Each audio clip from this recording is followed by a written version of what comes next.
Okay, it's a big hi there, Battle Pirates fans. It's TFC Open Mic Season 2, Episode 31. Targets titanium and could be trash, actually. I might change it. We'll see. Evening, peeps. How are we? Everybody okay? Welcome, panel.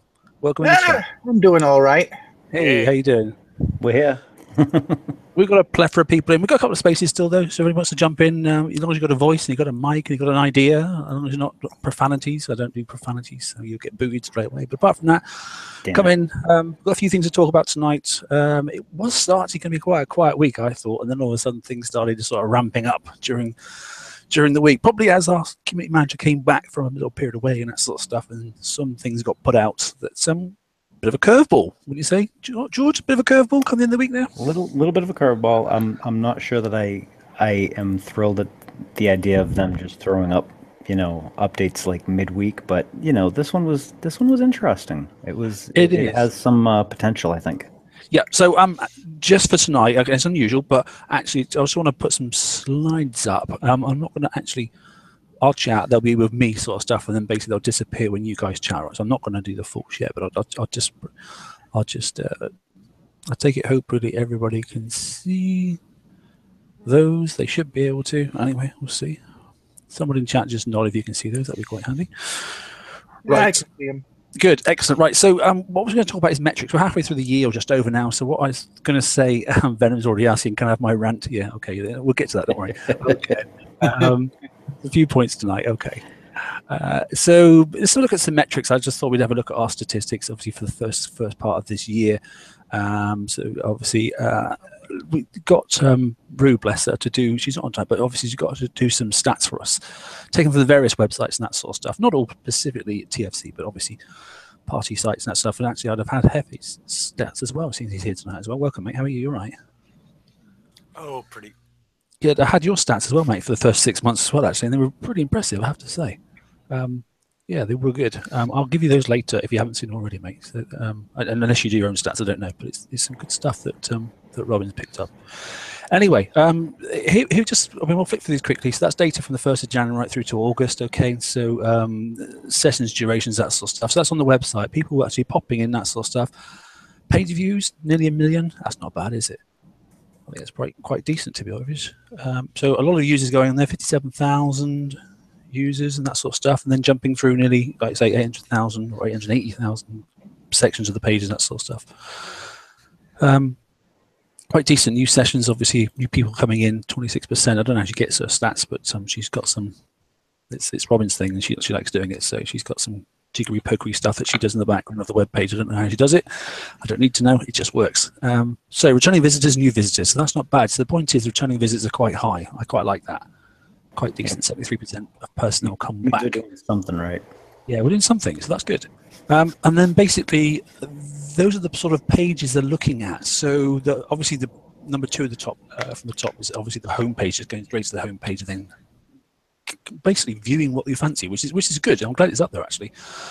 Interesting that ships, fleets, I mean, I suppose it's logical, isn't it? Ships and fleets are the things. And obviously it makes sense that Conquerors, look what's just happened recently, Garrison, obviously for the last cycle and that sort of stuff, going down to the generalist and the skirmish stuff right at the bottom. I think that will probably rotate as the year goes on, maybe. But I actually want to take a moment and thank Andrew yet again for like an absolutely phenomenal job that he does on the site, because the thing is, like, this actually kind of reflects the work that he's done, because holy crap, it's organized well enough for people to come in and actually find what they want, which is I can't tell you how easy that makes it for some people to, like, that are in a rush trying to find some information after work before they go into the game or whatever. I mean, he's done he's just, I can't say enough how good of a job he's done to that. It's great.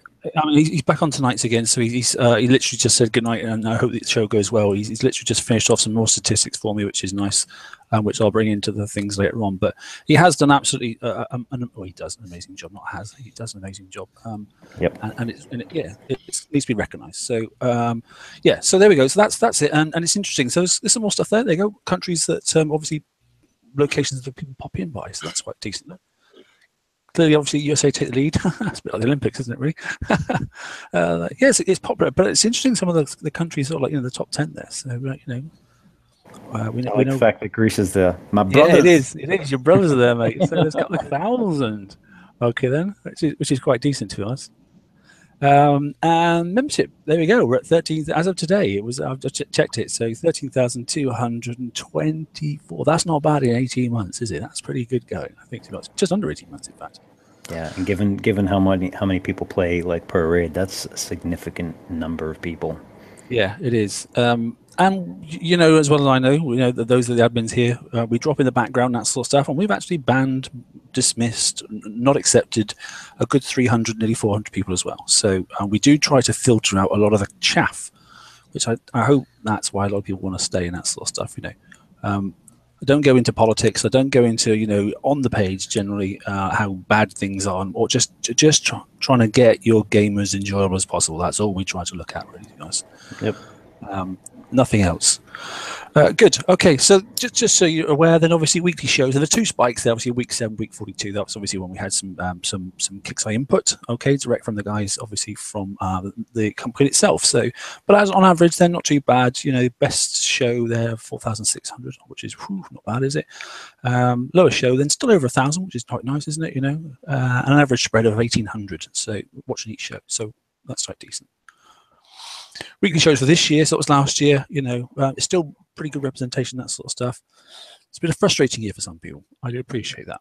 So yeah, it has. And I mean, the fact that we're having like those numbers show up, it just, you know, it just shows we're doing something right. Like, I'm not entirely sure exactly what we're doing right, but I'm glad that we're helping people. Like, I'm glad they're actually coming back and coming back and still sitting through some of the rants and crazy that we do on the shows. I mean, this is a lot of times, like, people don't understand that there's a lot that goes on behind the scenes, and like, we really do appreciate the support that we get from everybody. We really do, and I'm glad that we help. Yeah, very much. I mean, there's another chart that I haven't put up because what I'm not doing is comparing different sites, and that's stuff that'd be wrong to do. You know, I'm not plugging ours over above everybody else. I don't agree with that. As we've said many times, let's say Hefe's here, and I was on his listening to all of his show last night. You know, so long as the community is getting the information, I really don't care where they get it from, to be honest. So long as it's the correct information, and that's why I listen to what Hefe has to say, and he's here with us and that sort of stuff. And George does his own thing on his page, on his blog, and that sort of stuff. So long as we get the right detail and it's accurate all the time, then people can make up their own decisions, and that's what we're trying to do, really. Yeah, so there we go. So there's George's details. So Rue's on that for him and that sort of stuff then. So, you know, and I think actually in the time it's been going, it's phenomenal, mate, to be honest. Yeah, and I do apologize. Like, in the last 2 months, I've had some issues, so I've not had a chance. I think I've written one or two blogs in the last 2 months. So I do apologize for that, but hopefully things are settling down and I'll be able to start up in the normal way again. Popped in Germany, mate. Do you know that? Am I? Oh, yeah. Yeah. No. Oh, nice. I'll hit this there, mate. So obviously they give you 5 votes. Right. Okay. And then what have they been looking at, mate? So I thought this was a good one for you, to be honest. So what is it they've been looking at? What have you written that's really tickled people's fancy? So there you go. Just so if you haven't seen that one, then. So, I actually like that, because that's a lot of the stuff that's like that I think I wrote to help, like, literally to help people like get through certain things, you know, like, so a lot of those things, like the breaking down the 113, the redheaded bastard inbred stepchild of the cannons. I mean, like, all that stuff is small information that, you know, on its own, like, you can waste a whole bunch of time building the wrong thing and not realizing it, because, you know, some of the information in game is not clear and precise sometimes, you know. So I'm actually kind of glad that these are the ones that are coming up. I mean, these are all the ones that I tried to. That's right. I just tried to get some information. I've shared that 113. I've shared that 113 article more times than I can even count. Yeah, I mean, the cross-pollination, to be honest, but it's like, say, your slides for us, obviously, last week and that sort of stuff, you know, I think it's fab. The point about what I'm trying to say is, you know, it's 10 minutes and that stuff is, if we're not doing it right, if you want something slightly different, let us know. Now, I've had a bit of feedback recently, that sort of stuff. I've spoken to Liam and that sort of stuff, you know, and we're going to take things in a slightly different direction in the second half of this year and that sort of stuff. So do be prepared for a bit of a change, but I'll talk about that at the end. But yeah, it's okay, but you've got to keep it fresh. You've got to keep it current and that sort of stuff. Like I said, there's a new CM in now and that sort of stuff. So we've got a new sheriff in town. So far, the initial sort of interaction has been decent and that sort of stuff. And we're going to try and build some but even better bridges than we've had before. Our bridges are pretty decent. They're pretty firm. They've got good foundations, but we actually want to pontificate and make them much better. That's our plan, because it only benefits you guys as well. If we can get the right information at the right time, we're accurate, and you know, it's the way to go. And whatever we find out that we're allowed to share, it goes for everybody. Share it wherever you want to share it, so long as everyone gets the information. Right. Okay. That's that. Okay. So I just thought I'd have a quick one slide, if you wouldn't mind, on obviously there's the new CM and that sort of stuff. So he's in his questions of the week. What do we think about this? Do you think is this him bedding in, or do you think he's interested in what you're interested in? I have a biased view of this. No, I know. No, so I'm not really asking. It's not for admins here. I mean, the guys in the chat and you know, Peter, what are your thoughts? Well, from what I've seen so far, he seems like he might be a good addition to the team over at Kicksai. So cross fingers, knock wood. Yeah, it is. And I think he's had a fairly... Would you agree? I mean, those that have been back on the forums, do you think he's a little less sort of septic on there, and he's been allowed to have quite a reasonable sort of like glide path in? So far, from what I've seen, yeah. I mean, he's asking the right sort of questions, I think. But I was just about to say that, actually. He seems to be really interested in what the community has to say, and I hope that he keeps up with this, question of the week thing, because that would be a good way to get a lot of different views from people. Yeah, so I mean, question of the week, there was what were the three things obviously you wish you knew when you started playing Battle Pirates, and I'd say, you know, I had a quick scan through that, and about 98% of the answers were actually worthwhile answering, not the usual sort of like poisonous sort of like junk and that sort of stuff. There were a couple of bits and bobs, but actually in most cases I think people had some pretty good, decent feedback there. It's good news. Sorry, Stu just dropped in there on the chat. That's quite handy. And Rum's just turned up in here in the thing. Hey Rum, how you doing, mate? I'll let him sort his mic out and say hi in a second. Right. We're there. Hey, mate. Yeah. Right. So, and then obviously this week's question, it said basically, which I thought was a bit leading, and I don't think it's not about, you know, the Clever Club and that sort of stuff, but it's a question of where do you get your information for to play your Battle Pirates game? And that was interesting, you know, and I'll say hats off, you know, Andrew's done some stats for us, and just to make sure we are getting things right. I said, Andrew, you know, what do you reckon to this and that sort of stuff? Now, we had a really good return for our page and for the shows and that sort of stuff. So thanks sort of go out to you guys as well, but we clearly must be doing something right. I don't know whether you think it's delivery method or not delivery method. I'm not really sure, to be honest, but it's please don't feel that, you know, you can't have a voice and that sort of stuff. And if you wanted to buy a PM to any one of our admins and that sort of stuff, if you think, I've had a couple in the last couple of months, you know, can you do this, can you do that, that sort of stuff, can you change it in a different direction? So, which is what we're sort of going to do. Not that I've told you the admins yet. Right, okay. This leads on. So there's no particular order of these slides tonight. I just put some together and that sort of stuff. This one here, basically, I know that obviously we had the TLC for the oppressor. I don't know how many times we've had people ask us for oppressor builds, but the only baseline I could get so that the shit that didn't have tons and tons of benefits on it was basically the Citadel, and everyone's been used to using the Citadel in the previous garrison raid targets and that sort of stuff. So it's quite a known entity. So basically, I chucked one mortar on one of all those mortars there on the Citadel, and as you can see, that it had no retrofit level, it had no R&D level, and that sort of stuff, and its rank was 0. Yeah, presented. Okay, so that was a flat base, straight out of Huggies, bless him. Okay, and that was the data that come out. Now, clearly, bear in mind you've got to think about weight there. The D85D. We are not seeing a slide. Yeah, nobody is. I'm locked onto you. I can't see one, so they can't see one either. Oh, okay. All right. Let me see if I can see. I was about to say. How's that? Can we see that one? Much better. Is that much better? My apologies. Yeah, sorry. I was trying to show everybody's faces and then also chat and then look from one screen to another. Yeah, so there's a chart there, basically. And it's sort of the lead sort of like group of mortars that you might want to put for your retargeting garrison ships going forward for, you know, obviously, you know, for your weekly FM and that sort of stuff.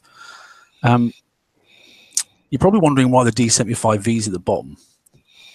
That's for anybody that basically I thought that didn't have the generalist, that really couldn't get the mono. but probably has gone out and has gone and got hold his his parts to go and get his generic stuff that you get from obviously getting all the little sections of the mortars and that sort of stuff from hitting stuff on the open seats from getting reso. Stick the D75 on Citadel and D2V as well, and you can get those up to about 36 in combat speed, which means, and I did do it because there's loads of tokens left over, you can actually outrun the Mervyn rockets, the missiles. You can actually do it. And it's easier to drive with your Zealous. And it's easier to drive, and that sort of stuff. So they're not actually useless. Now, I haven't tried it in a TLC yet. I'm not quite sure if I'm going to, but the point is 36 seems a reasonable combat speed, and there are a couple of crews that you can even speed a little bit more. That's a good stepping up for someone just coming in or something, too. It's, But the point is the damage isn't disgusting. Now, I know it's got a really high arc, but if you happen to have the flag as well, the reload of that is nuts. And I think the DPS there is too bad. Bear in mind this DPS is times 100 because obviously you get an instant 100% of the Citadel anyway. So on reload there. So, but I don't think it's too bad, to be honest. The building remote at 4,200 is not it's not to be sort of like thrown away. At 1,200 DPS for building, I think that's pretty decent, to be honest. Yep. I mean, it does take a little bit longer to get there, but the thing is, it does enough damage when it gets there that. Yeah, and if you're on target, once the first one's in, the rest of them just keep coming, don't they? So, Yeah, I actually, before I got my Zemp fleet done, I was using a Punisher Citadel fleet that used a mix of Pandemoniums and D75Vs. Those things absolutely blew away the 80s during the last raid arc. Yeah. Now, the only thing I will say, and it's been mentioned straight away in chat there, then this is particularly for the FM I'm talking about. I'm not talking about basics. I'm not talking about obviously having mortar shot down, that sort of stuff. I'm specifically talking about just to get you through your FM. So I just thought we'd just like chuck those on the Citadel and that sort of stuff, because people are using monitors and people are using tons of different ships. So I just went for one hull, and I thought the Citadel was last year's best hull. So that was the one I picked basically. And this is actually a good chart for people too that are just either getting into the game or just getting back into the game, and they need an FM fleet. And I did the article doing one Punisher with one Citadel, right, using Pandos. But the thing is as you're progressing, this is a great reference to go back and go, okay, well now I'm getting this or I'm getting that. How do I increase? Yeah, how do I go? What's the next step for my FM fleet? Like, how do you go from doing the 88s to being able to do the 113s? And this is a good blueprint for the path that you can follow for the mortar. I mean, yeah, go on. Yeah. Because the slide wasn't up, even I'm a little bit confused on. This is for the FM, but these are ranked from best to worst. Is there a ranking here? I'm trying to figure out. No, there's no specific order whatsoever. I just picked a mortar. Okay. Went for, no, I haven't done it any. No, it isn't. Sorry, and I probably could move it around by whatever. Basically, I was going to upload the spreadsheet, then people could then just pick whichever column they want to put at the top first. I thought I'd do it that way too. Right. I just took a snapshot. Yeah, some of them changed because of the arc. Okay. There is absolutely no thing. But I thought. Yeah. I'm sorry. I was just a little confused by the if there was an order to them, but it's just okay. No, it's my randomness. I'm not much one for stats, but I just thought I'd put something together because we had about probably 15 requests for oppressor builds this week already. So I thought to myself, right, people aren't. It's not the oppressor that's the problem. They're trying to work out what mortar. But then again, we've still got the hedgehog mortar, and I've just done one of those. So that wasn't even in this chart. I might add that in as well. And there's for certain ships you can have torpedo as well, can't you?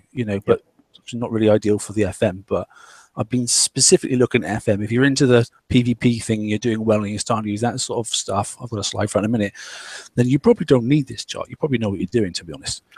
But I just think people breaking into that lower to middle ground, I've just picked up some of these mortars. What's the best thing? I think that's to find the name of the mortar and then just go along the lines and have a scan up and down, left and right, different splashes, different ranges. And some of them have got combined, like obviously we know the coaxial firestorm, those that have used it many, many times before.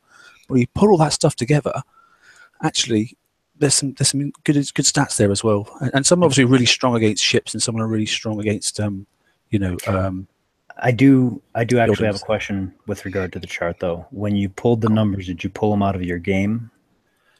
Did I pull them out of the game? Yes, I read them off the blueprints in the game. So I put them on a ship. Yeah. I don't know if the blueprints no, reflect any retros or not. That's why. No, because I went back to my alt, which has got no retros whatsoever. Okay, perfect. All right. This was not mine. This was not my base. No, so I made sure it's those. That's why the test ship's down the bottom there. Look, it's a bulk standard Citadel, no retrofit, no R&D, and no ship rank. Perfect. Absolutely blank flat. Fantastic. Which is, yeah, it gives you a baseline, I think, to be honest. The only thing, obviously, it does give you is the 100% reload, doesn't it? That's what the Citadel does do. And I couldn't find another retargeting hole that had nothing at all. So that was the flattest one I went for. Oh, yeah, and the Citadel's in what, tier 2? So. Yeah, I think it's tier 2. I think it's tier 2, isn't it? Yeah. Anyway, I just thought do that there. Obviously, and any additional information on the side there, I put as well. Like, the thing I like about 75V, obviously, every time you put one on, it gives you 10 combat speed, doesn't it, as well? So it helps a lot as well. And it's obviously absolute armor as well, so you haven't got to worry too much there. And some of them do radioactive damage, which is quite a nice thing, depending on what sort of things you're going into, because a lot of people are weak against radioactive at the moment. But yes, there are other mortar options as well, but that's just a random selection. But I would say the Hedgehog Mortar, actually, what I've noticed on Oppressor, it comes out very, very close and sometimes actually beats the D85D simply because of the reload and its weight.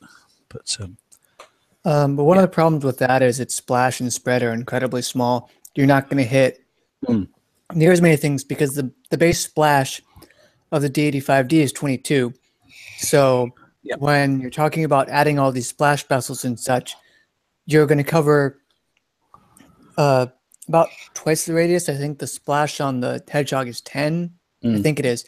And if that's the case, over a circle with over twice the radius, that's huge. I don't care to think of circle geometry at this point, but you're going to hit a lot more turrets with that. So you're going to overcome the lower DPS of the D85D. But you link that, you link that into, obviously, go back to, obviously, we said about, obviously, George's page. He did an article on that exact thing.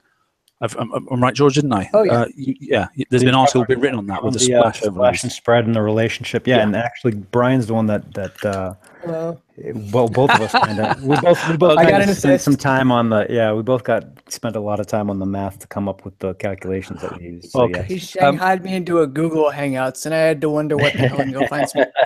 So I'll have to it doesn't take much from what I hear. Yeah, so I'll add the torpid to that, and I'll add obviously the Hedgehog as well. But bear in mind the torpid is obviously Conqueror only, so just bear that in mind. Right, question. Okay, this is mostly the guys in chat. Is everybody content with this explanation of the Rivals whole Bloodthirst and Rivals Bloodthirst and Auras and that sort of stuff? It's better than we had. Yeah, like to me, I never really had that much of a question because I spent so much time on explaining the Bloodthirst in that article last year. So, like, I wasn't. The only thing that I was curious about originally was whether or not the Bloodthirst of the ship itself had applied. And then when we went back, and I think it was Jeff. Was it on your show? We went back and we realized, or was it on this show Tuesday? It was Jeff's show last week. Okay, so it was Wednesday, and and when I finally went back and started looking at references and going back all the way, that's when I realized, okay, yeah, that's how it works. But the problem is it was not, and it is not all that clear when you go through it. Yeah. Like, I mean, now this is a better explanation than we had previous to this by far, but. Again, it's one of those things, it's one of the aspects of the game that's gotten so complicated that it makes it difficult for the casual player to even understand what's going on. Yeah, and there's also the issue of they really need to, at least in my opinion, just remove the duplicate aura stack of 5 from the Bloodthirst, because a lot of people that are playing this game aren't going to read that. They're going to compare that duplicate aura stack of 5 to the icebreaker, to other things, and assume that it works in a similar manner, and it doesn't. And I think they're just adding more confusion by adding that in and leaving it in. I mean, I don't know if at some point you're going to bring up one of these blueprints, but it confuses a lot. It's still confusing, and it's great that he gave us this overview on how it works. But it doesn't fix the real problem. No, it doesn't, does it? Don't go to the forums and just look at the blueprints and try and figure it out. And they are going to have some horrendous times. There's going to be some horrendous battles out there, and they're going to have some, what moments. Well, I mean, the thing is like let's put it in context. Like the people that generally come onto the show to present or are on the shows or doing participating in the shows live and stuff, right? Generally have a good grasp of the game and the mechanics, right? If we're having questions when we come across these things, right, without having to do research, like just looking at it, that's a bad sign. I shouldn't, and that this might sound big-headed or something, but I should not have to. I should understand the game well enough at this point where I can just look at the blueprint and figure out what the hell's going on, rather than go back and make references to find out exactly how it does, right? Because the regular player in the game is not going to spend the time to do that research, is not going to have the reference to the context that I do in order to decipher the blueprint to that point. I mean, it's just, I think that this is, they made it just a hair overly complicated for the general playing community, because it's a game. It's a game. It's not math class. I mean, no, it is. It is math but class. even when you do the research, though, because a duplicate aura cap was explained back when they introduced it in the days of the Cannoneer, and then it's stacked, and with the icebreakers it's stacked, and so there's an expectation. And when you use literally all of the exact same words in the exact same order, it's just human logical brain workings dictate, that's a technical term, by the way, that it would be the same, that they'd stack 5 times, but it's not. Stu's popped in. Hey, Stu, how you doing, mate? Hello. Good to see you, buddy. Good to see you. Do you know what I find interesting about these holes is when I thought and I saw the very first come up, the Pride came up, and then all of a sudden we found out about the Pride's obviously flagship. I thought that was going to be a real complex hole to you. It's ended up being the most simple, simple PvP hull in the whole freaking game now. To me, context, yes. It's like, if you add another one, the whole fleet gets more powerful. If you had another one, the whole fleet gets more powerful. Or if you had the flagship, it's now giving all the ships X. Well, we've had previous flagships that we had at least some background and some exposure to before, whereas these, the ore fleets are, I mean, everyone was thinking the way that they presented it to us on the forums was that, it's going to be a really powerful fleet if you have one of each and and really in reality it is not. It's a very versatile fleet, but it's also something that is probably intended for the top base hitters, right? Like, I don't know that I could drive them well enough to be successful in a higher end base, whereas Stu probably could. Timely, yeah. I mean, there's the right man here now at the moment. Okay, so Stu is the man that's obviously was in the alliance. I'm not going to say anything too much, but basically one of the top alliances in the game, that sort of stuff, and probably one of the top hitters in the game. However, what's your experience been the last 6 months, Stu? I actually haven't touched PvP in a very long time, dude, if I'm honest with you. Yeah. Mainly due to everything seems to be overcomplicated, and I mean, I probably could, if I was to drive it, I probably could, but honestly, with how complicated each hull that seems to be released has become, it's become more about thinking about which hull am I supposed to use next, rather than, okay, which tactic do I want to use to crack this base? Yes, yeah, and that's my concern with it. And that's probably what's turned me off a lot from PvP myself. Is I used to like dissecting bases and that sort of stuff. Now it's not just the yes, it is. Well, it's not like, well, it's so it would have been like, oh, okay, right, I need to use the Liberator for this specific hull and weapon that I'm going up against. So I'll send that in first, take care of that, and then I'll run, my Survivor in to tank this or whatever. But now it's kind of like, right, I need my Liberator to do that, my Inquisitor to do that, my Pride to do that, my Survivor to do that. What the fuck am I doing? Where's my fleet gone? So base hitting used to be like straight up like a strategic dissection of a base, right? And then it fell to your driving ability. Now it's layered strategic decisions on the fly. We call it omnidirectional, and that's quite because not only you think about you're not thinking about picking apart the base, you're not thinking about movement with ships, you're not thinking about keyboard controls, you're also thinking about in the background of your mind the interaction of all those holes, because if you lose the oppressor, you've lost your ballistic aura field for the other ship that's about to go in, and you're not even using the oppressor. We've got to keep an eye on it, make sure it doesn't get tagged, because if you lose that ballistic effect, the ship that you're actually choosing now to go forward with could get slammed. Oh yeah, I was going to say, it's not only thinking what I need to bring in, it's thinking if I lose this, what else am I risking? throughout Yes, the mate. attack. Yeah, So like on the- 5 minutes time is not enough time for me to understand everything that's going to happen. I'd have to peek the base like 2 or 3 times. And that's shit, isn't it? Sorry. And then figure out what you got to do. I like the omnidirectional tactical whatever it was that you said. It is omnidirectional. Yeah, it's a three-dimensional.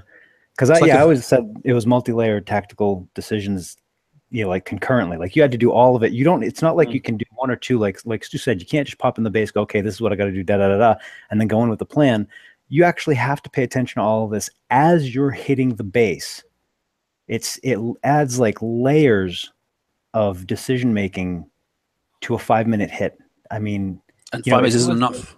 Yeah, if it was like a 10-minute hit and you could go, okay, I can bring this in and then out and this and that, then great. You know what? It might work, but the way that it's set up right now, I don't think it's, like I said, I think it's like for the top 1% of players. Rum was a real big base here, right? Okay. Now, we used to hit, okay, I mean, I wasn't in the same area as Rum, but we all used to hit 10 bases a night. All of us. Oh, yeah. Now, I can get this pack. If you had this pack and you're hitting 10 or 15 bases a night, you're not hitting 10 or 15 bases a week. It's not happening anymore. There's so much other shit going on that by the time you pick this up and then understand how the metrics work again. Well, let me say this. With this fleet, with the rivals, no, I'm not hitting anything at all. But with my Visago Prides, I'm hitting a ton because it's fun. I mean, that's still fun to hit. You know, you mess up, you die. You don't mess up, you can barely get in. I mean, it still falls within the old style of base hitting. So that I still enjoy. This one, as much as it's really cool and I like the idea of the interaction and the math and the figuring out and the puzzle, right? I love that part. It sucks to actually use it. And I hope that they don't do this again. I mean, yeah, it does suck to use it. It's not very practical. I mean, you have to be able to look and dissect every turret and know what's strong, what's not strong. If you have a single flaw built into that fleet, it will be magnified and that boat will disappear so fast it's not even funny. You cannot make any mistakes. Yeah, and the way that you have to drive is completely different because, you know, back in the day, every once in a while you'd have to use a dummy ship, right? Where you bring the ship up close, it would take the shots while you snuck something behind it or got closer with another ship or whatever. And, you know, you had to do that with just one in the fleet if you ever employed that tactic. Now, that tactic is required with this fleet, and on top of it, you have to do it multiple times and flip the boats in order to actually use the entire potential of the fleet, which really is not a fun thing to do in a base hit. I'm sorry. I mean, like I said, I love the theory. I mean, I love the theory. It just doesn't work in the game.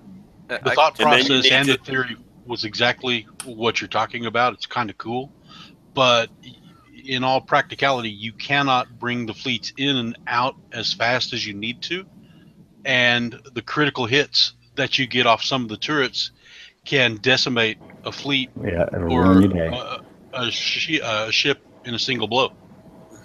I can shed some light. And then you have to get. Come on, Jeff, you go. Yeah, go on. Venom, you go first, mate. Go on. You have to get it all figured out before you get them a bubble too. Otherwise, you can't bring anything else in. Oh God, exactly. It's not as hard as some people make it out to be.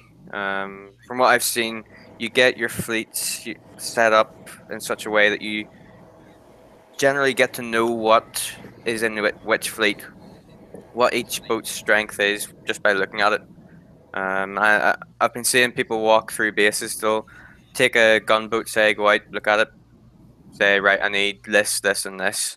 I have these fleets now specifically within the new rival set, and they'll just dismantle a base very, very easily, and it's so satisfying to watch. For some bases, yes. For some bases, yes, but I don't think there are any top bases that you could pull this into and just walk a base. I really don't. That was exactly what I was going to say. Yeah. You can take these into a 90, and some 90s, not all 90s, obviously. Speaking in generalizations, you can take it into a 90 and clean most of them out without any trouble. You take it into 120, Stu's base or Mark's base or whoever's, and they're going to send you packing and laugh at you.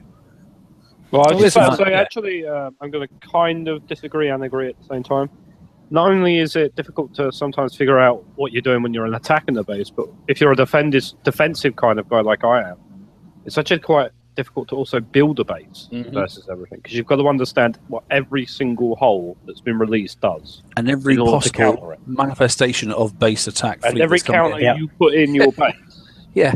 is already counted by another hull that's already been released. So you need to figure out a balance of counters for absolutely everything that's been released, including the 7 Deadly Sins ones. including We're not even there yet on those. That's so as a defensive standpoint, it's even more difficult than an attacking standpoint. Yeah. Yep. With an attacking standpoint, I mean, the thing look is, at a turret and be like, okay, that's ballistic, but this hull's going to work against that. With a defensive, you're like, okay, so this one's weak against ballistic, so I need a ballistic. But then the second one he's got's not weak against ballistic, so now I need something to kill this one. Right. The exact same thing this afternoon. Rob and I mean, we're in different alliances, but Rob and I were doing a little bit of testing this afternoon, and we managed to alleviate one issue, one of us was having and that sort of stuff. But straight away identified another issue that probably couldn't mitigate with that current setup. It's just so difficult because there's, like you say, there's so many options in the pack now. And that's because the game's probably 6 years old and things have moved on, and we're on, OP9 and that sort of stuff, but we know what's around the corner. By the autumn time, we're going to go into the OP10 area, and God knows what that's going to bring.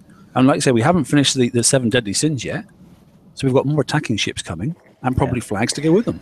I think it was Cody that said this in the chat, but what he said was the average player that only has like a couple minutes and a couple of drinks, right? This doesn't make the game fun to play, right? No. And that's a very good point. Like if you want to unwind with a game, right? I mean, it's go and play, Mortal Kombat instead of this point, because this one's just so, like, you have to be on task, on your toes to be able to use some of this stuff. Like, the Pride Fleet, not so much. That one you can still have fun with. This one, like I said, I really love the concept. I love the idea behind it. I love the puzzle and stuff. I just don't think it fits in the game. Not the way that it is now. I just don't think so. It's reminding me of? Fun. You know what's reminding me of, George? The garrison fleets that we just used, to where you go in there, you sit down, you make one slight mistake due to lag or whatever, and your fleet's gone. It's the same thing in base hits now. I mean, it's the same exact thing. If you park in the wrong area for 1 second, that fleet's gone. Yeah. But where do you draw the line? With regard to what? Where do you draw the line between this one and aim at the back of the base? I mean, it's somewhere in between, because we're going to complain. It is. No, that's true. That's a good point. And I think the problem with this one might be just because it is too many different orders and too many ships that you have to rely on, because you're taking up, there's only 5 slots in your fleet, and to maximize everything you have to have the 5 ships, which is not a good choice if you're going to hit a base. Folks, don't try and build just 5 of one of each and think that you can pull it off. You're not going to be able to. I think if they had limited it to maybe 3, like I'm thinking that might be a good, like if they were to do this again and just limit the class to 3, it might be able to get pulled off. I don't know. This is something that I would you'd have to spend a lot of time on. I mean, clearly they did, and they came up with a great idea. I just don't think. I think it's just too complicated the way it is right now. Maybe if they have like 2 or 3 that interact like that. I mean, like the 7 Deadly Sins interacts kinda. It's not only that; it's all the different blood. This kind of. But George, if you look back at 6 weeks, are you gonna think differently? 6 weeks from now? 6 weeks from now, with the people having experience with them after 3 weeks, do you think you're going to think differently in 3 to 6 weeks? And this is sort of a progression. It's a learning process that we're going through right now. So if they don't change it, I mean, the thing is, the game is not static, so something's going to change. But if they don't change the hulls and the way that we interact in the bases, like if we suddenly have a crew that adds 3 minutes to the game, 3 minutes to a base hit, that would change everything, right? But if, as it is right now, I don't know that I'm going to change my mind, because the skill requirement to use this fleet appropriately in high-end bases is egregious. It is like, you have got to be very skillful of a base hitter to be able to use this successfully in a top-end base.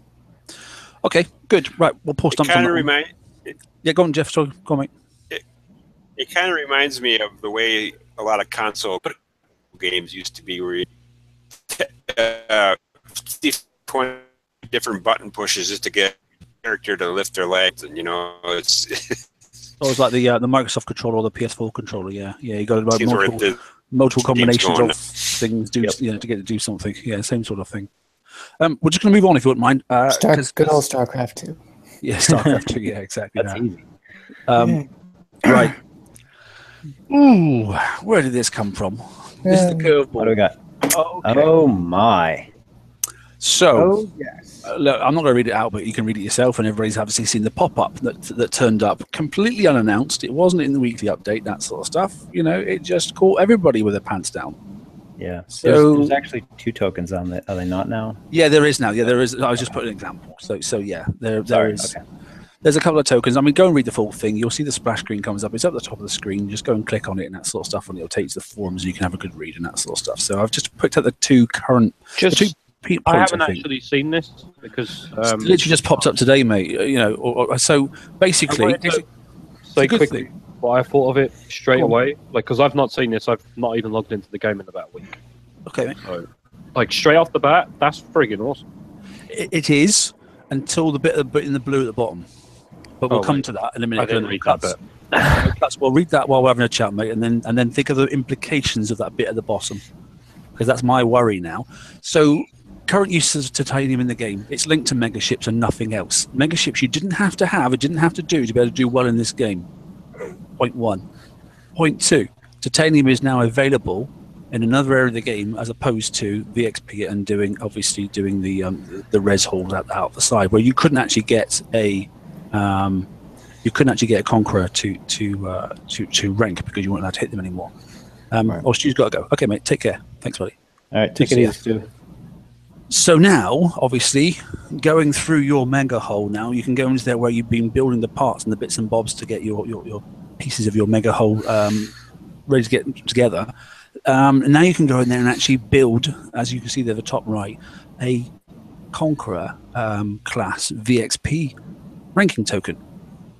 Well, Generic. that's generic, yeah. So, there's a specific and a generic. So at the moment, it's a Justice and that sort of stuff. It takes 1 hour less and that sort of stuff. It costs the same amount of titanium, and obviously, you get the same amount of VXP.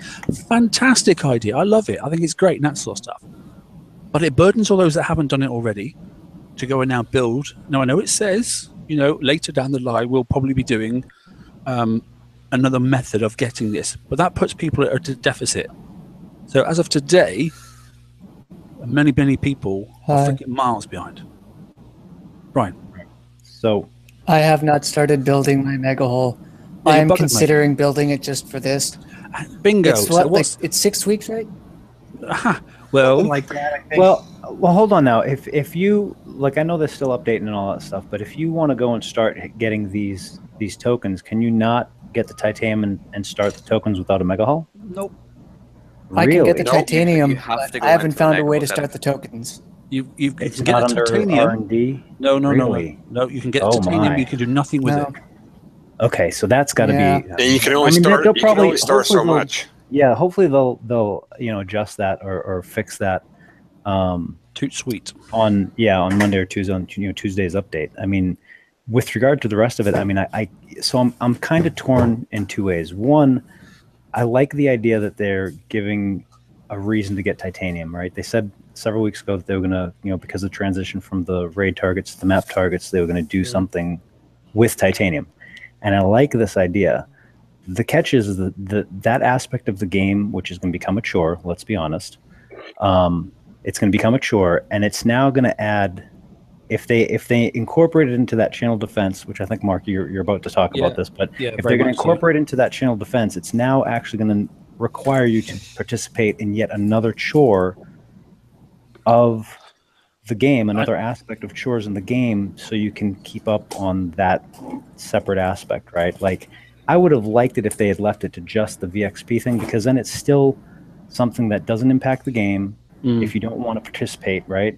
But it's a good little thing that you have access to if you do want to participate.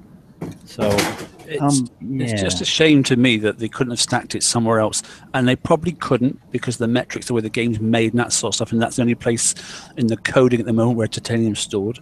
That's probably what it is. Yeah. So like I said, Tuesday, I would say Tuesday might see the scene adjustment. Okay, and do you know what? If some people are a week behind, that means that those that actually bothered to get mega ships, but it's sort of like negating and going back on their word a little bit, because they did say that mega ships would have no impact on your routine game. That is now not factual. This has, and that's why I said I'm torn on this, because of that specifically. Is you're now requiring people to partake in another chore. The however is I now have been able to get my last bit of my justice ranked fully just by researching some of these tokens today. Can I just very make nice, some isn't points on this? Firstly, the mega hull was given to us to take all the restrictions away from it so you could get it immediately, which should have been an indicator to most people that yes, we're going to need the mega hull for something in the future and to start building it immediately. Okay, that's perspective. Yeah, okay. That's one point. You didn't have to build it, but it is an indicator that something may be coming down the line that we need this for, and they're going to give us plenty of time to do it. The other thing is we've got a raid that has fleets designed specifically to do mega targets. In theory, you can go out with a Skyfire fleet and auto the mega hulls as I sit now and do instant repair. I've been doing it for the last week or two. Right, but those targets are going to change after this raid set. Yes, they're going to change obviously, but it's still, you've got the fleets there designed specifically for this raid, so you should be building them fleets. It's not like we're having to go out of our way to build an extra fleet on top of raid fleets and everything else. You're already building the fleet.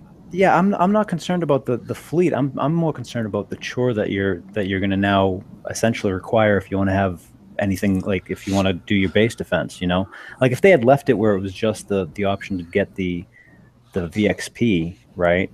Then yeah, that's cool, because then I take care of this raid and then I don't have to worry about doing that chore, because these targets take time. I mean, it's not like the targets are instantaneous. You can't auto them. You're gonna be driving them if you want to get significant amounts of titanium. Let's change it slightly differently, right? What has this now done to the top alliances in the game? Okay, and this has made the top alliances of the game now, okay, that they now have to do more chores, because if they want to have a strong defensive channel and be at the top of the game, they've got to again start stacking up. Now, I don't know how this is going to work, whether you buy something in to go in your channel using titanium, or if you charge permanently, or if it charges something that's going to your base, and it's got a time segment on it. Let's just say you could put mines. You know, you could put mines in your channel, and it's got stun effect, and it's got this sort of stuff, and only you can see them. You can place them where you want and stuff. But they've only got a 12-hour cycle, and to have them going for another 12 hours, you've got to buy another 50,000 titanium or something like that. That then puts every single person in PNLS and flipping, KDOE and that sort of stuff. That puts them at a huge disadvantage. All of a sudden, they're not actually hitting more bases. They're actually going out and making sure they've got titanium going. Now, yeah, you can probably go out and hit some 91s. There's only so many of the damn things. Not so many people do mega holes, but the people that want them are doing the mega holes. The people that want it are now going to be defending their channels. Either you put the points up, or this channel thing is going to have to be quite low, because everyone is going to be hunting titanium. Yep. But once again, they've introduced something to us that's causing us to be chicken little and say the sky is falling when we don't know what it is. Well, yeah, I mean, it's not. I just I don't want to pass judgment until I see. But the thing is, I know the targets already. I know that a lot of times when they put the targets onto the map for the higher end targets, they're changed or completely different, and they all take time. And it's time that's taken away from the things that we want to do in the game. I mean, you now have to time manage your game when you want to come on and spend 20, 30 minutes playing it a day, and I don't know that I would tell anyone to start their mega hull if they don't like the mega hull, they don't like the mega hull idea, and don't want to play the mega hull part. I would wait to see what comes out with Tuesday's update before you build it, thinking that you need it to get to the tokens. You might not need it to get to the tokens. We'll probably know by Tuesday. The indication did say in the near future, or in the future, we are planning to allow players without mega ships to craft these as well. It actually says there on that a lot of the future piece.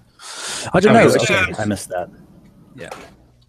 Okay, go on. When they say in the future, I'm still considering whether to build my month-and-a-half long mega hull, because I think that might get actually finished first before they put this into the game. Like, stone no faith, none at all. So Coming soon, that- trademarked.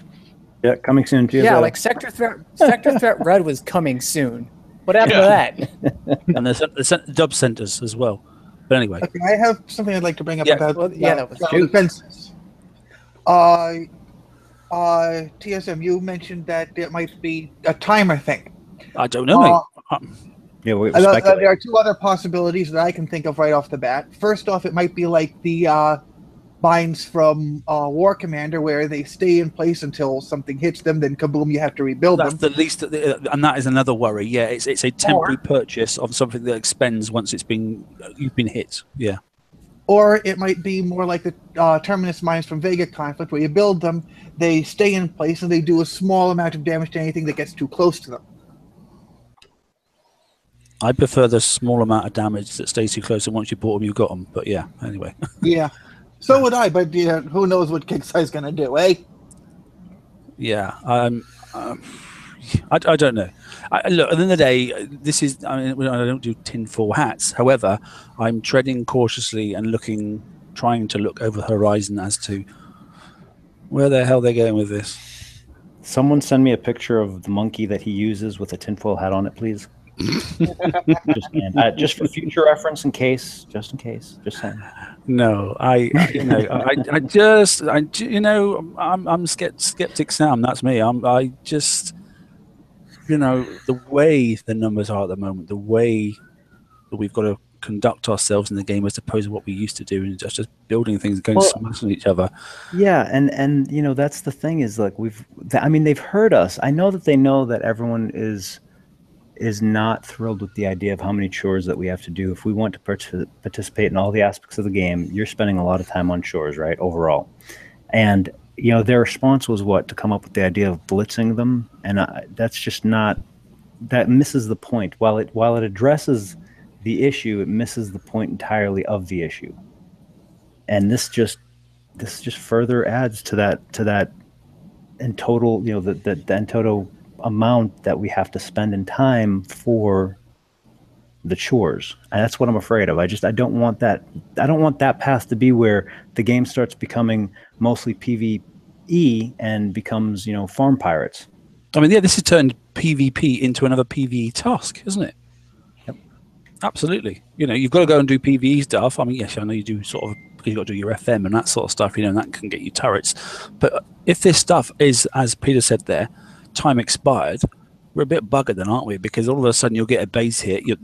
Let's just say you can put mines in or something or other, or you can put an aura or something or other, and then you're buggered, aren't you? So I just think stop doing a PvP. I've got to go back. I've got to go do this now. There's a reason I built icebreakers, is I can smash out the FM in 15 minutes, both rounds, and I can get on doing things what I want to do, not freaking chores. And I think I know I've made it clear that ideally for the higher end players that have spent the time and in both investment and building and shipyard time, and like the entire investment to come up with the top end fleets, they have to have some sort of path for their chores to be mitigated by a lot. Like, I mean, I want to be able to auto my stuff with high end fleets and take some damage, yeah, sure, because I can repair overnight or repair while I'm at work or whatever, right? But I want the option to be able to not have to spend time on the chores, because that is going to turn it into farm pirates. And I want to go and hit bases. I want to get back into PvP. I want to be able to do different aspects of the game. I mean, and now it's like I log in. I mean, I'll be honest, right? I've had very limited time over the last like month and a half, 2 months. And I log on, and there's sometimes I just log right off because I'm like, screw this. I don't have it in me to go and hit for whatever I need, base parts or Mate, if Stu's here now, he'd be saying exactly the same thing. Stu is exactly the same thing. He has not played for some time. It's demoralizing when you log in and you go, okay, well, crap, I need uranium, I need FM, I need this, it'd be nice if I could do this, or I need to do that, or heaven forbid I got to spend some time to figure out how the hell this is going to work and how I'm going to come up with this build. I mean, it's the time investment is increasing. And it's not relative to the fun, That's the issue. Have you guys hit any of the Legion Assault Force targets yet? I hit one of the nav relay ones. Okay, the nav relays. I don't think Legion Assault Forces. They're basically the same ones we had when we still needed them for Foundry parts.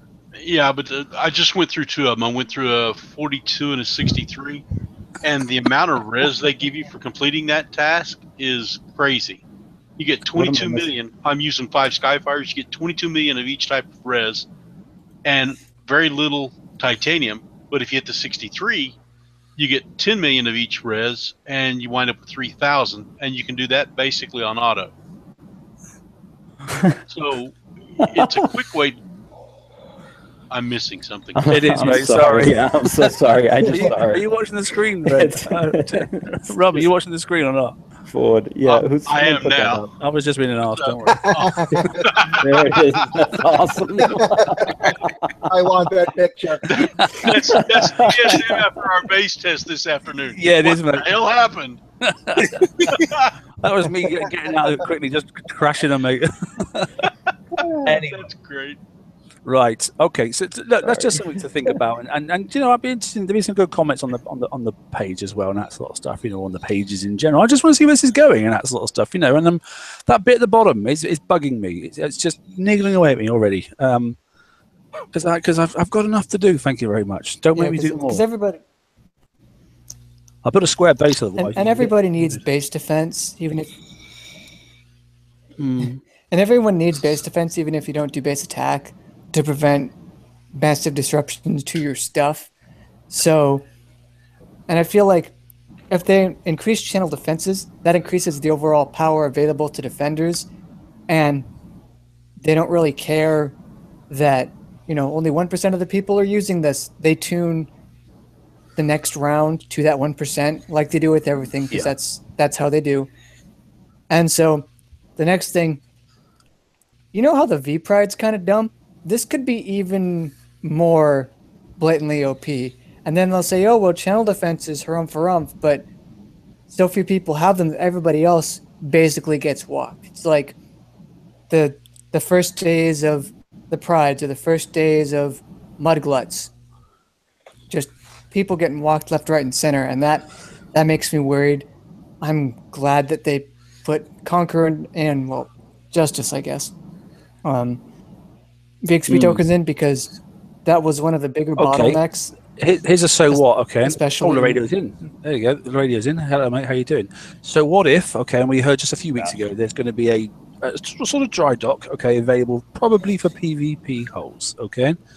What if the usage of that is linked into having to have titanium? Say that again? I will flip this desk. Hold on, no. Say that again? So what if, okay, and this supposed dry dock that's coming, okay, right, to fix your PvP, so you can split the two up between PvP and PvE. If that's what it is, yeah. What if to operate that dock, you've got to utilize titanium? What if they're doing that? That would, that would freaking suck. That would infuriate me, because again, it's, you know, I mean, look, there's enough damn chores. I mean, they should be able to look from the metrics. How many people are hitting for damn base parts right now? Like, I have not hit them since they changed the targets. I haven't bothered hitting them. I know a lot of people are like, screw that, I'm not bothering. Because... yeah, I can't be asked. Yeah, I mean, and not only that, it's one, you can't auto them, and two, it's one of those things where they're so punitive for just one mistake, it's not worth it. Because it'll throw off, like if you planned on hitting a base and getting some base parts and doing this and doing that, and all of a sudden you lose, you know, your fleet entirely because of one little bump in connection or something, that throw off your entire plan, because now it's like, okay, well, I got to repair that entire fleet, and then if I go and hit this base, you know, I'm going to lose about half my prides, and you know, it throws, because of the way the game is and the repairs and all that other stuff, it throws off your gameplay. The chores themselves throw off your gameplay, notwithstanding the time that you have to invest in them. Well, and a certain amount of the targets that they've introduced this weekend, the one where you have to use the hell rigs, talk about lagfest. That's a lagfest, and going out and hitting the 103s with the pop-up targets. Those things create so much lag that you don't know when you're stopping, when you're moving, or anything. Don't go near them, mate. I don't go near them. And these are just like, these are basic functions and everyday things in the game that are causing these problems. Like, the normal course of gameplay uses things that the game engine itself cannot handle. And that in and of itself is incredibly stupid. But when you add to that the punitive nature and the massive damage, oh, I got stunned. All of a sudden, I'm in this radioactive turret that I couldn't possibly have seen because it didn't display fast enough and I can't turn away. And now I've lost a ship and that's 3 hours to repair. Like that's insane. Like I understand, like they're trying to do different things. They're trying to do cool things and that's great, but you can't actually do them on live. Screw your LAN. I mean, get on live servers. Ideas, yeah, I mean, some of the ideas I love. I mean, I really do. I love some of the ideas that they've come up with. I've loved some of the ideas that they've tried to implement. I just think that the implementation or the way that the game, like the game itself just can't handle it, and they didn't account for it after. Like, I mean, like, so if you go in for base parts, right, or what was the big target that we had in that raid that the cannoneers went in? You went around in a circle and it would pop up the walls and all that other crap. During the raid, so during the first target, it was like the 100 or something. I mean, so you go in and you would have to, adjust your driving to take into consideration that when they do pop up, you're going to have a lag spike, right? So I learned to do the target and move certain places so I wouldn't be able to get shot if it lagged, right? Or when it lagged, because it was guaranteed lag. I mean, I have that on so many videos, it's ridiculous. But then the catch is look, when you transfer it or change it over to a map target, why not just have all that stuff up on the surface right away and use a shroud mechanic instead? Because that way you don't have the lag spikes. It's still same target, etc., right? I don't understand why when they do come up with something, because some of those targets really are cool. I just don't like the lag associated with some of the mechanics of the target, and they can be changed after they're put in, because we're going to see them for a year, right? I mean, we're going to be engaging these things for a year. Do you really want players to be aggravated day in and day out trying to hit these things? Or in this case, like most of us, we just don't hit the damn targets at all anymore. I mean, that's exactly. They've eliminated a part of the game that is necessary. I mean, either spend lots of time rebuilding something or go get base parts. Or they could fix ship stacking. Yeah. Well, no, hang on a minute. I have to say, the last two ships have been stacking quite decently, unless it's just me. But I found the Skyfire stacking has been very good. Well, yeah, now driving around there's like one circle. But I went back into my hell race today to do part of that, obviously TLC, and they were freaking awful. For me to get anything to stack, fixed going forward, but yeah, for me to get anything to stack well, it doesn't matter what it is. I have to stack, and then I have to do that little wiggle. To get it to go. Yeah, and once they're, I mean, that's the same with my Tide Seekers, the same with my Icebreakers, anything that I stack, and it's same with my Zealous and my Monoliths. I mean, anything that I stack, I have to do the little wiggle before I go dressing them off. Yeah, you have to dress them off first. Yeah. Okay, so I have a question. Can anybody identify what in this TLC creates so much lag with the Hell Wraiths? I don't know, but it does. I don't remember the targets. I'd have to see. I haven't tried it, so. Well, there's an absolute ton of Reaver scouts in there. I mean, there's ships and drones. Those are already out there normally. Level 5, in particular, land hit boxes are a little weird. It's why they removed them from level 3. I think it's because there was something that I heard a long time ago about when you send the command, even if you use the up arrow to select all your ships at once, it's not at the exact same time. Yep, it's just a little bit off. Mm-hmm. Yeah, and those milliseconds when you're using a ship as fast as the Hell Wraith, that matters. And normally, you'd be sort of okay with it, but it's going forward, it's the same thing. The range that you have to get in is so small that every little detail matters. And your ships will look stacked, but you'll only be firing with one. That's what that adds up to. It looks perfect, but you're firing with one, but you can't move it in further because then the lead ship gets caught and hit, and you lose half a ship. George, remember that preview? Remember the preview? I had to turn it down, didn't I? I had to turn the speed down on one of my ships because it was just going too fast. I couldn't stack. It was jumping. Yeah, I do want to, because I just got a message asking about what the hell am I talking about the wiggle. So if you're in a target, right, and you stack, and like the Cannoneers did this. Yeah, the Cannoneers were like the best thing. I always think about Indie Racing when they're starting to try and rub the rubber off the edges of the tires, right? You stack up and you kind of just go back and forth in like a little S pattern, and they actually stack better. And that's what I meant by like that you would for do the your wiggle. monolith sort of stuff, to get them, because they're all like different speeds, and when you turn it all does different arcs and that sort of stuff. It's not as bad as that, but that's the concept. You need to wiggle them around a little bit so they line them all up again. Yeah, which is, I know it sounds weird and all, but it actually does. It works very well, especially with like Tide Seekers and Ironclad. Like my Ironclads stack phenomenally after I do that. I have no idea why, but it does. The does help a lot. GDR fleet, so I'm having no issues at all. Must admit, mine stack perfectly. The spites actually stack. I mean, not spites. Damn, why do I keep calling them spites? The Phoenixes stack pretty damn well, I have to say. Yeah, they're both missile Reaver hulls. They look alike. That's so what if they made titanium? What if they put titanium in daily chests? Ooh, that would be nice. They've got base parts and uranium in there. Why not titanium? I want my Reaver chests back. I just want. That was entice you to go into chores. targets. That was done for a reason. I just want chores. I want to make Hefe say something because I'm laughing my ass off at his picture. It's good, isn't it? Great. That's awesome, what too. picture did he put up? That was another one I had to choose from. What did you want to hear, George? I just wanted to see the picture, that's all. Oh, God, that's great. Oil hat. Mark, you got a new picture, buddy.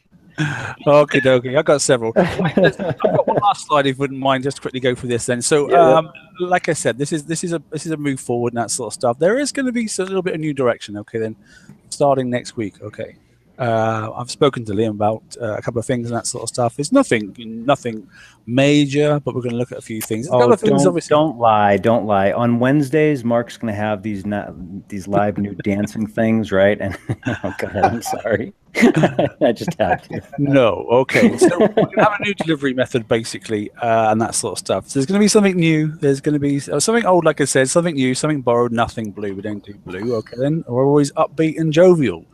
Okay, then. So things will be returning. Okay, then.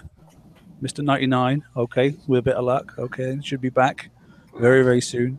Who's he? Regularly. And we're going to borrow some bits and bobs from other locations, and we're going to chop things about a little bit and make things a little bit more interesting. Something that's working quite well at the moment, and I think less is sometimes better. So I'm talking about numbers of presenters and that sort of stuff. Rather than having a field of presenters on one night, we'll pick two. It could just be Brian and George, and we'll have the Brian and George show, and then it'll be a metrics type show and that sort of stuff. God, we're all screwed. I'll be there. 3 hour show. Something really bad then. 3 hour show. Yep, 3 hour show. Here we go. I'll do a show with Robin or something like that, or Liam will be on with Liam. I don't know. We'll see. I don't know. We'll see how it goes. But and Ren can obviously come and entertain us. Somebody said Ren had a silky voice the other day. It made me smile. Someone PM'd me said we need to hear more from Ren. I need someone to send me some helium beer for the next show so I can Oh gosh, yes, that's a whole different thing. But anyway, just to say that we are going to just slightly chop things up a little bit, just to keep it fresh and that sort of stuff. And that's just taking note of feedback that we've had. So breaking them videos down, the obviously the Tuesday night show and that stuff into chapters is one thing I'm going to look at as well. So that basically, if you want to come and find something later on, rather than going, it's an hour show, I don't know where to find it. Not only we're going to do the chapters obviously at the start, what's in the show, we might then just put a little slide in between as we go along sort of stuff, so you can actually clock it much easier. So that's something along those lines anyway. We'll see. Right. Sometimes in the descriptions of videos, especially longer ones, they'll put specific topic ... timestamp for that point in the video. I was thinking about doing that. Upload to the my front slide I normally put in about what the content is, then put that word again. When you upload it, you have comments down below, and then just have that word, then just have the timestamp there. Might do that, so you can just jump straight into the right place. That's all Andrew's black magic stuff, man. I'm just leaving. Yeah, very much so. Yeah, but, I don't know. Just making things easier for people. I was talking to Ren today about some video stats and statistics, and I mean, there is a lot of people I did notice say that they like the show and this and that, but sometimes they want to find something that we said or someone told them, hey, it's in this show, and then they can't find it very easily because So yeah, I like that idea. I listen back to most shows. It wouldn't take you 2 minutes just to But I know Robin will give me a hand as well, that sort of stuff, just to just review a show and just go, yeah, oh, that happened at this point, and just put it in the comments down below of each one. She can log in, and we both now log in and do the administration of running the shows. So, yeah. And TSM, you could actually probably encourage the community to do that. If something that they find interesting that took place in the show, they could timestamp it because they're all free to put comments. Yeah, very much so. Yeah, yeah. That's a good point. Yes. Yeah. I like that. Yeah, like the monkey popped up at 14:012 or 14, whatever it is, 14 minutes and 12 seconds. Or something like That's that. a fantastic idea. I like that idea. Spot the monkey. We're gonna have a spot the monkey week. No, Yeah, guys, if you're hold on, if you guys are watching this, right? Gorilla. Yeah, if you guys are watching this and want to do something like that to any of the shows or any of the videos that you want, especially if you're going to share it to like your ally page or anything, yeah. Jeff, that's a fantastic idea. Yeah, make a comment. We do not mind that at all. You can comment all over the damn videos. That's great. That's a fantastic idea. Because what we may not find the same things interesting that other people are. You know, it's sort of a group, a little bit of a group thing. But some people might find things. People may point out things that you may not want them to point out, but you know. Oh no, and look, and if you guys find something that's incorrect, I mean, by all means, you know, put the reference in there, put the video thing, or if it's something that you guys want us to check on, because then we'll have a reference ourselves. We'll be able to go check it, and then we can reply to it and either explain, you know, yeah, we made a mistake. No, we didn't because of this, or because this was clarified, or you know, we got clarification. And you know, we do check the comments between all five of us. I mean, we check the comments on the video. So yeah, by all means, guys, go ahead. Any of them, have that. We will not mind at all. We'd actually appreciate it. Right. So, on that note, I think we'll probably say good night. You know. And, hope you all had an interesting evening. I'll revert back to my alternate self. Okay. I want to know who's operating my internal parts. That's what I want to know. Good night, everybody. Thanks for tuning in, and we'll see you again soon.